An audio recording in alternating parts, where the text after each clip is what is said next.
අයිබෝන් ගයිස් ඉතින් ඔන්න අදත් ඔයාලා ගොඩක් ආදරෙන් පිළිගන්නවා The Modern Maths Diary YouTube channel එකට. අද අපි කතා කරන්න යන්නේ ටිකක් වෙනස් හැබැයි හැමෝටම ගොඩක් වැදගත් වෙන දෙයක් ගැන. ලෝකේ තියෙන රණ්ඩු වලින් 80%කම වග කියන්න ඕන දෙයක් ගැන. මාතෘකාවක් ගැන. ඒ තමයි පිරිමි අපේ තියෙන අමුතු ෆෝන් හැබිට්ස් ගැන. නරක ෆෝන් හැබිට්ස් ගැන. දැන් ඉතින් මේක කියපු ගමන් කමෙන්ට් සෙක්ෂන් එකේ වැල්ලෙන්න හදන්න එපා අපෝ අපි නම් ඔහම නැහැ කියලා. අපි දන්නවා හැමෝම එක වගේ නැහැ කියලා. හැබැයි මේ කියන්න යන දේවල් ලොකු ඇත්තක් තියෙනව නේද කියලා සම්පූර්ණ වීඩියෝ එක බැලුවොත් ඔයාලට තේරෙයි. ඉතින් ඒක හින්දා මග අරගන්න නැතුව මුළු වීඩියෝ එකම බලන්න.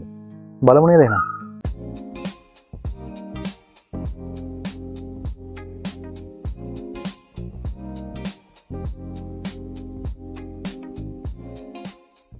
අපි පටන් ගමු The Grunt Call එකෙන්. ඒ කියන්නේ ඔයාගේ වයිෆ්ට ගර්ල්ෆ්‍රෙන්ඩ්ට එහෙම නැත්නම් යාළුවෙක්ට කෝල් එකක් ගත්තාම මේ මුළු කෝල් එක පුරාටම තියෙන්නේ මෙන්න මෙහෙමයි. ඔව්. හරි. බයි. හරියට බගමෝණෙන් කතා කරනවා වගේ. ඇයි ඒ තරම් කෙටියෙන් කතා කරන්නේ? වැඩියෙන් කතා කරලා ෆෝන් බිල් එක වැඩි වෙයි කියලාද? අනිත් පැත්තේ ඉන්න කෙනාට පොඩ්ඩක් කතා කරන්න වෙලාව දෙන්න ඕන. පොඩ්ඩක් ඔයා කතා කරන දේවල් එහෙම එයා ටිකක් අහන්න කැමතියි කියලා නිකමටවත් හිතෙන්නේ නැද්ද? ඔයා තව කෙනෙක් එක්ක කතා කරද්දී එයා ඔයාට ඔය විදිහට ගාලා කතා කරොත් ඔයාට මොකද හිතෙන්නේ? කතා කරන එක එපා වෙනව නේද? අන්න ඒ වගේ තමයි එයාලට. ඊළඟ තමයි The Phantom Texter. ඔයාට කවුරු හරි මැසේජ් එකක් යනවා. ඔයා සීන් කරනවා ඒත් රිප්ලයි නැහැ. සයිලන්ට්. දවස් ගාණක් යනකම් රිප්ලයි එකක් දාන්නේ නැහැ. හරියට එතකොට මොකද්ද හිතෙන්නේ? ඔයා ඩෝන් කියලා ටයිප් එකේ කෙනෙක් කියලානේ. පස්සේ යනකොට කියනවා බිසි වුණාලු. මොනවද මැසේජ් එකට රිප්ලයි එකක් දාන්න බැරි තරම් තියෙන වැඩ? සමහරවිට ෆෝන් එක කියන්නේ නිකන් ගැජට් එකක් විතරයි. හැබැයි සමහර අයට ඒක තමන්ගේ ඇඟේ කෑල්ලක් වගේ. ඉතින් ඒ වගේ කෙනෙක්ට ඔයා දාන ඔය පොඩි මැසේජ් එකත් ලොකු එන්කරේජ්මන්ට් එකක් වෙයි. ඒක හින්දා ඒවා මිස් කරගන්න එපා. පොඩි වෙලාවක් කරන් රිප්ලයි එකක් දාන්න. තව જાතියක් ඉන්නවද ඉන්ටර්ගේටර් කියලා. එයාලා කෝල් එකක් ගත්ත ගමන් අහන්නේ කොහෙද ඉන්නේ? මොනවද කරන්නේ? කීයට දෙන්නේ? හරියට පොලිසියෙන් ප්‍රශ්න කරනවා.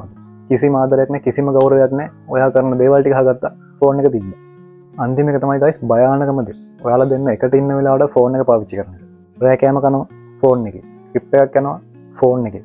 ෆිල්ම් එකක් බලන්න යනවා ෆෝන් එකේ.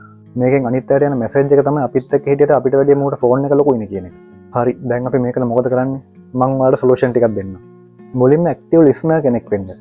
අනිත් අයට ඇහුම්කන් දෙන්න පුරුදු වෙන්න ඉස්සරලම. කතා කරන වෙලාවට තනි වචනෙන් උත්තර දෙන්න නැතුව ටිකක් විස්තර කරලා කතා කරන්න. අනිත් අයත් එක්ක ඔයා කතා කරන වෙලාවට ඔයාගේ ෆෝන් එක පැත්තකින් තියලා එයාලගේ ඇස් දිහා බලාගෙන කතා කරන්න. එයාලට සුහදශීලීව කතා කරන්න.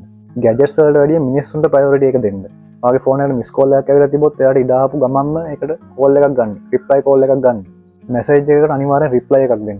ඔයාට ඒ වෙලාවෙ මැසේජ් කරන්න බැරි වෙන්න පුළුවන්. එහෙම පස්සේ මැසේජ් එකක් දාන්නම් කියලා හරි රිප්ලයි එකක් දෙන්න. අනිත් කෙනාගේ හිත හැදෙන විදිහට හොඳට ලස්සනට කතා කරන්න. වාචාල විදිහට කතා කරන්නත් එපා. කෙනෙක්ට ආයෙත් කෝල් එකක් ගන්න දෙපාරක් හිතන්නේ නැති වෙන විදිහට කතා කරන්න. බවුන්ඩරිස් සීමා තියාගන්න. කැම මේසදී ඇඳේදී ෆෝන් පාවිච්චි කරන්නේ නැහැ කියලා Tamanටම නීති ටිකක් හදලා තියාගන්න.